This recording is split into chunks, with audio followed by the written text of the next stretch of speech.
Talofa lava e le nei vaenga o telefou. Ua whaia se swinga tele le whainga malo i lana whainga whaavae e haafi ai le tau o pepa talavai mo ngase e se fululua masina le umi le a matau na whaamamalu le masina fau o Februari. O le swinga e pei o na whailo mai whala wai tele le nei vae aso e na o le lima tala e tu tongi e le ngase mo le tau fau le nei e whaingoa ina o le co-payment fee e whaia aila na pepa talavai po le prescription mo le tausanga atoa se furu mo le lua masina. O pepa talavai nei mo le furu lua masina, Sāmoa i whaala ui tele mai e le whainga malo i le taimi o lana tala au tu o le tupe mo le lua afe lua se furu lima. Se vaenga o tau mwhainga e tau tau fio fia ai le taunga tau le tau e vai ai fo mai a ainga po o GPs. E mana o mia pea ngase e a ngai i le whale talavai e piki a la tau fuala au i le taitolu masina. Mai sa whailo mai mua o teimi uma e mo o mia ai le tongina leo le lima tā la. Ai peitai o lea ua suia i a lea fuafuanga e na o le tasi lava le lima tā la o le atotongi mo le tausanga atoa e le tangata ngase mo le whaia o lana pepa talavai. O le toe whataatia ese ai o lea fuafuanga a le whainga malo sa whautuaina malo se komiti a le kāpeneta ma tu ina tuai i le malo i le whai unga o le tausanga na te anei. Ua whaalia atunga lunga o stasi sa avea ma whaaululunga o le porkalame o ngā ruenga tauati nae a malo au whaatasi po o le UNDP i leo no whaataitai leo taitai o isi malo de tele le lololangi i le whai unga ua whaia le Palestine a Amerika o Donald Trump e ave se mailo na tunu o malona malo mai le tele o la ma whaalapo tonga le lololangi.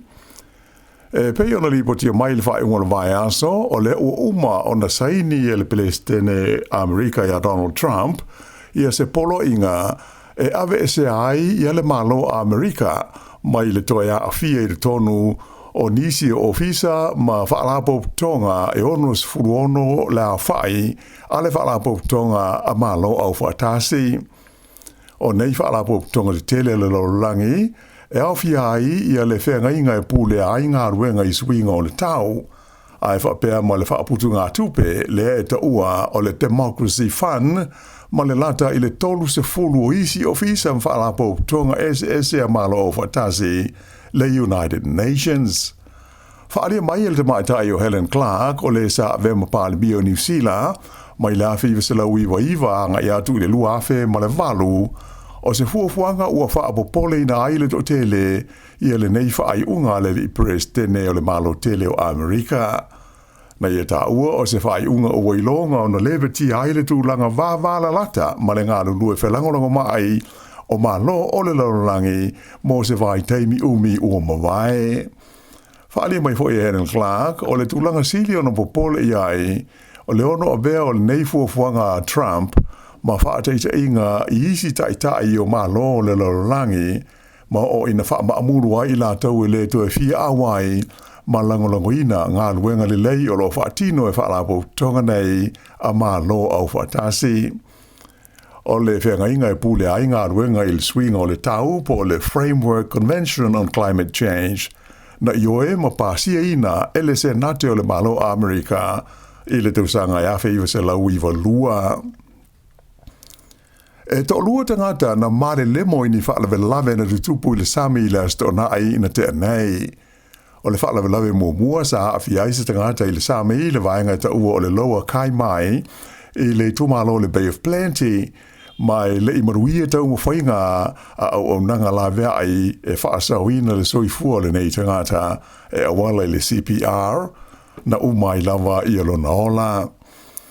I le motu i saute sa afia i le pulo le taulanga i Aotearoa i ni tau mwhainga e awina ane i uta se tangata na malemo i le sami e whaia i ai tau mwhainga mo le fia whaasawina alona ola i le wafu o le Drummond Wharf. Peita ai na si linga ia tau mwhainga mamaliwa i lava o ia. O leisi whaalawlawe sa alipotia mai leile vai tafe o le Waikato, le ana leilo ai se tangata i lewa uli lava o le astonai, ma amatai ona whaia sa ilinga mo ia e le e toi mo mai se si whaamtalanga pe ua maua le tangata pe le ai. E tele ta vale ua whaina ma ta eiti o hata te tele o lato ta vale ona o maa mai ngā ruenga o lo whaia i lunga o le tele numele tasi i le transmission gali. O nisi o tangata e ona ia ta vale ua whaasara lau i lunga o fiso ta inga tele wawave i ata o whaata o lato ta vale nā whaina ai a o malanga i le awala tele le nei le transmission gali. I se whaasara lau ngā alo ia mai le pulenga o wala o whela o inga le transport agency na ta wai e whapea e tele ni ngā ruenga le tu mau o lo whaia i lunga o le awala le nei o le transmission gali o lo o whaafowi nai le tā mai tele ia maa o lo whaau ngā i nai. Ua whau tua i nai awe ta vale ina ia usi ta ia le sao sao whaatapulaa ua whaatulanga i vaenga ia o lo whaia i nei ngā ruenga ina ia pui pui ai la whaina o whaata o ta vale mai maa e fiti fiti i ai i le taimi o whemalanga i ngai lunga o le tele. Whautua ina fo i le whaonga ina lea o le awala tele numela limas furuiva pe a whai ta le whea ngai monisi ma le fia uia la tau ia le transmission gali i le nei taimi o lo whaanga solo ai ia ngā luenga. Ua whaapapole ina le vaenga o mū ma whaalawe whaafosei i le fens i winga whaatamala o tanga te le saunga le mū i le tonu o ainga ina ua mai tau ina le whaatupula ia pea o le a whai o mū o whale i le nei vai taimi. O le tausanga ua mawae na si iti ai i le se furuma le fitu le a whainga o ni mū na whano ai le soifua o tangata i le tonu o le tausanga le ana wha uma ia iuni le luafe luas furu lima whaatusa lea i la whainga i se furuma le tolu sa iai i le tausanga i ona tua. Ai talu mai le masina o iulai o le tausanga ua mawae tunei o le ua waru la whainga o mū ua mariri waitangata ua wha mawina i le tonu o le tunu o atoa. Sa wha mawhaina mai le li ofisa ulu o suenga o mū i le fens o Pete Gallagher o se tūlanga ua wha apopole nai le matanga aluenga ona o le tele o mū nei e mahua mai i le tonu o umukuka o ainga e a fia. Na ia ta ua sa pa ulawa i lalo i nai tausanga ua mawai atu nei le au whai o ia i tu ainga o mū e a fiai whale o ainga. Ai o le fo i ua mai tawina le amata o na toe whaatupula ia i le nei vai taimi. I le nei taimi o le vevela ma le asa vale o le la ua whautua i nai i le fens i le da tau leo na whaai te tangata uma i le kukaina o mea ai i whafo ai maise pe a whaia ni barbecue ona o tūlanga maro losi o sofili e matua vave i Lauano so solo ni afi mani mū a o whenga iaile atunu u i le tau mawhana whana. Ua tau fia le taimi nei ona toe whaatau i nātu i le mamaru le atunu u i a Chell Packs ia ua fitu tausanga talu na whaatau atu mai whaloloa o le kompania le Kmart i le tonu o New Zealand. O meo whangu ngao nei o le tuainga o le Ankle Small Gel Pack ma le Ankle Large Gel Pack na amata mai a iuni o le lua awhi sefuru o na maua ma whaatau i nātu i whaloloa o le Kmart se ia o mai lava i a te sema o le tausanga lua awhi lua sefuru lima. Pei tai la o le o tau fia nei ona o pui puinga o le saonga le mū. Ua masalomia le ia i le tono nei gel packs o le vaila au ona e ta ua o le ethylene glycol le ai le o le glycerol le saonga le mū ma le a whai nai le tangata soifua. Ua whaalia bai fo i le vaenga o le saonga le mū o loa le Product Safety New Zealand o le vaila au le nei o le ethylene glycol e ona ma whaina i le soifua o le tangata pe a inu mia. Ua whautua ina tangata sa whaatawina mai le o loa mai le Kmart ina ia whaetete ne i maua e ta maiti ma ia toi whaafoi i ai i whaloloa le Kmart e maua mai ai le refund o le tau sa au mai ai. Ua tau fia ia malanga fuafuaina uma a le waa o le Connemara se ia aulia le aso lua tae ao. Whailo mai le kompania le Blue Bridge o lo whaangai o ia le nei waa i le waa motu o tua lua o New Zealand. o se whaafitauli i le silingi e whaatonu ai i le whaidotoa i le taumuri o lewa a na mafua ai o na tāwhia mo le se furu lima i tu la i ana whainga malanga i le stofi taluai. Ma e tusa ma le lua se laula a whai o pasese na a whia ai. Na amata mai e le taimi o na whaia tau mwhainga e toi wha le leia le wha le tonu pei ta aina ta ua le company e leo mauti no tonu se taimi e umai a ngā ruenga mai ono a whia ai maisi malanga fuafua i na le waa i le nei vai aso fau. Sa au pito i vevela i le ai o neipia le ana o i le tolu se furufitu tesi ma le tasi tikeri Celsius i le fua le vevela i le sana nafi. Mai sa whapena fo i ma le ai o Hastings la tau e tu sai o wha maunga mai le ofisa o le wa aitau le Met Service. E le ngata i le tu malo i Hawke's Bay, a e sa telefo isi vahenga o New Zealand na wha mamaru i naila po te inga o tūlanga vevela o le ea, e mafua mai i winga le lei ma le la sa ia i tūlanga le tau i le whaai unga o le vai aso. Pei tai, sa iei foi i ala po te inga o matangi malolosi, ma timunga sa i longa o na whai naila mo tui saute, ma le whaasolo mai i Wellingtone, le ana tāwhi ai ma le mawhai o na whaataunu ina i nisi o malanga whaatulunga ina waalele le asan nafi. O matangi malolosi sa alawe ai le mo tui saute, na i longa o na pisi ai le vaenga o wala o whela o inga, i le tau kilia ina o nisi o awala na pau i ai la au. Li potia mai le poloka ai o le tele o le State Highway 73, mai i Canterbury anga i ane i le West Coast, ai whapela o le tele numero ono le State Highway 6, ma le awala numero iwa i le vao Milford ma te anau. Ai o le fiafio la Sanafi sa tāpuni ai i le tele numero fitus futolu ona o ta whenga malolonga. O le tumalo tele Wellington sa ilongo na whai na i matangi malolosi mai matui sifo na ho atu i le se lau 2 kilomita i le tu la le Sāmoa pe a tō whātau tau mai.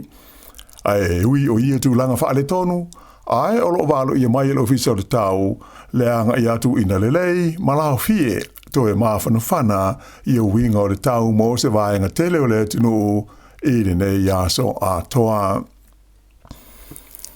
O leso, o toia e ai le tele o ngā ruenga ma o nanga masani ofisa ma mata ngā ruenga wha pewa la po tonga le malo, taru mai o na malo lo mo le kirisimasi ma le tausanga fau. Pei tai o le to tele lava o tangata whai ngā ruenga o lo tele o la tau livi o lo o whaau o pea o na malo lo se ia whaato a amata le lei i le masina fau. O le Parliament e Wellington o lo malo lo pea, ai whaato a toi tau o fie la so luas fulfitu o le masina le nei o Januari. Tasi le vai aso o le afono ai le maota o na toi malo lo ai fo i lea mo leisi vai aso tasi e au fie ai ma le aso malo lo masani o le whenga inga o Waitangi.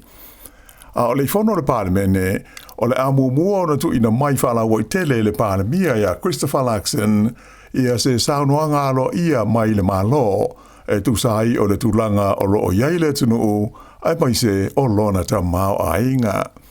O le afa pe foi o na fono o fa le tui o le partia le National a o le ito e tau o fia le Parliament